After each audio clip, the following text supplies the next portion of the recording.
नमस्कार. बटाट्याचा कोणताही पदार्थ म्हटला तर तो सगळ्यांच्याच आवडीचा असतो. मग ती बटाट्याची कोणतीही भाजी असली तरी ती आपण आवडीने खातो. तर अशा या बटाट्यांपासून आपण वेगळ्या पद्धतीची चटपटीत चटणी बनवू शकतो. ही बनवायला पण एकदम सोपी असून खूप कमी साहित्यांमध्ये बनून तयार होते. तर अशी ही चटणी बनवण्यासाठी मी इथे 2 बटाट्यांवरील साली काढून घेतल्या आहेत आणि हे बटाटे काळे पडू नये यासाठी मी थोड्या वेळेसाठी पाण्यामध्ये ठेवले. आता एका कढईमध्ये मी अर्धी वाटी शेंगदाणे भाजून घेणार आहे. हे शेंगदाणे चांगले भाजेपर्यंत ते सतत परतत राहायचे, त्यामुळे ते सगळीकडून सारखे भाजले जातील. तर हे शेंगदाणे थोडेफार आता भाजत आलेत. या शेंगदाण्यांवर हलकेसे डाग येईपर्यंत आणि त्यांच्यावरील साली थोड्याफार निघेपर्यंत मी हे शेंगदाणे चांगले भाजून घेतलेत. हे सर्व शेंगदाणे एका प्लेटमध्ये काढून ते थंड होण्यास ठेवून देऊया. तोपर्यंत इकडे मी बटाटे कट करून घेणार आहे. इथे मी बटाट्यांचे मिडियम साईजचे पीसेस करून घेणार आहे. कोणत्याही शेपमध्ये तुम्ही हे बटाटे कट करू शकता. फक्त लवकर शिजण्यासाठी यांचे पीसेस बारीक करायचे आहेत. तर हे दोन्ही बटाटे मी असे बारीक करून घेतलेत. गॅसच्या मिडियम फ्लेमवर पॅन ठेवून त्यामध्ये 1.5 चमचा तेल घालून घेतले. तेल थोडे गरम झाल्यावर त्यामध्ये हे सर्व बटाटे घालून घ्यायचे. सकाळच्या वेळी सगळ्यांना टिफिन देऊन झाल्यावर जर का तुम्हाला भाजी कमी पडत असेल तर अशावेळी तोंडी लावण्यासाठी तुम्ही ही चटणी बनवू शकता. तर ही चटणी थोड्या वेगळ्या पद्धतीची बनवलेली असून चवीला खूप टेस्टी लागते. बटाट्याला चांगला आतून चव येण्यासाठी आपण यामध्ये थोडंसं मीठ घालून घेणार आहे. या तेलामध्ये हे बटाटे सतत परतत राहून आपल्याला शिजून घ्यायचे आहेत. तर इथे तुम्ही बघू शकता बटाट्यांचा कलर थोडासा चेंज झाला आहे आणि बटाटे इथे शिजत आले. तर इथे आपण चमच्याच्या सहाय्याने बटाटा शिजले का बघूया. तर बटाटा इथे छान असा शिजला आहे. तर या बटाट्यांमधील तेल सर्व निथळून हे बटाटे आपल्याला एका प्लेटमध्ये काढून घ्यायचे आहेत.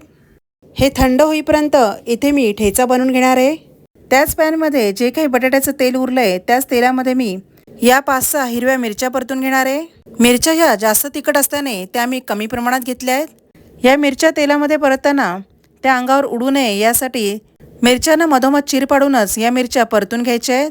आता यामध्ये मी 7-8 लसणीच्या पाकळ्या घालून घेतल्या आहेत. त्यासुद्धा थोडा वेळ या तेलामध्ये परतून घ्यायच्या आहेत. मिरच्या आणि लसणीच्या पाकळ्या थोडा वेळ परतून झाल्यावर यामध्ये भाजलेले शेंगदाणे घालून घ्यायचे आहेत. मी या शेंगदाण्यावरील सर्व साली न काढता थोड्याच साली काढून ते यामध्ये परतण्यासाठी घातलेत. यामध्ये मी आता कोथिंबीरची कवळी अशी देठे घालून घेतली आहेत. या देठांना सुद्धा कोथिंबीरचा खूप छान असा सुगंध येतो. तर इथे मिरची आणि लसूण असं हे छान असं परतून घेतलंय. हे सर्व आता थोडा वेळ थंड होण्यास ठेवून देऊया. हे सर्व थंड झाल्यावर मिक्सरच्या भांड्यामध्ये घालायचे. यामध्ये पाणी अजिबात न घालता हे असंच फिरून आपल्याला घ्यायचे. वरून यामध्ये अर्धा चमचा जिरे घालायचे. हे सर्व आपल्याला मिक्सरच्या भांड्यामधून जरा जाडसरच फिरून घ्यायचे. तुम्ही हे सर्व खलबत्त्यामध्ये सुद्धा बारीक करून घेतलं तरीसुद्धा चालेल. तर असे सर्व मिश्रण मी मिक्सरच्या भांड्यामधून जरा जाडसरच फिरून घेतले. आता हे आपण तेलामधून परतून घेतलेले बटाटे थंड झाल्यावर हाताने बारीक करून घ्यायचे. हे सर्व बटाट्यांचे पीसेस आपल्याला हातानेच बारीक करून घ्यायचे, कारण हे बटाटे आपल्याला एकदम असे बारीक करायचे नाही आहेत. थोडेफार जाडसर ठेवण्यासाठी ते आपल्याला हातानेच बारीक करून घ्यायचे. यात आता जो ठेचा आपण तयार केला आहे तो यामध्ये घालायचा आहे. चवीपुरतं मीठ यामध्ये घालून घ्यायचे. आपण सुरुवातीला बटाटे शिजवताना सुद्धा थोडंसं मीठ घातलं होतं, त्यानुसारच आता यामध्ये मीठ घालून घ्यायचे. नंतर अर्धा चमचा जिरेपूड घालून घ्यायची. वरून 1 चमचा आमचूर पावडर घालायची. आता हे सर्व चांगलं मिक्स करून घ्यायचे. यावर घालण्यासाठी मी आता फोडणी तयार करते. तर फोडणीसाठी या फोडणीच्या भांड्यामध्ये मी अर्धा चमचा तेल घालून घेतले. तेल चांगलं गरम झाल्यावर अर्धा चमचा मोहरी घालून घेतली आहे.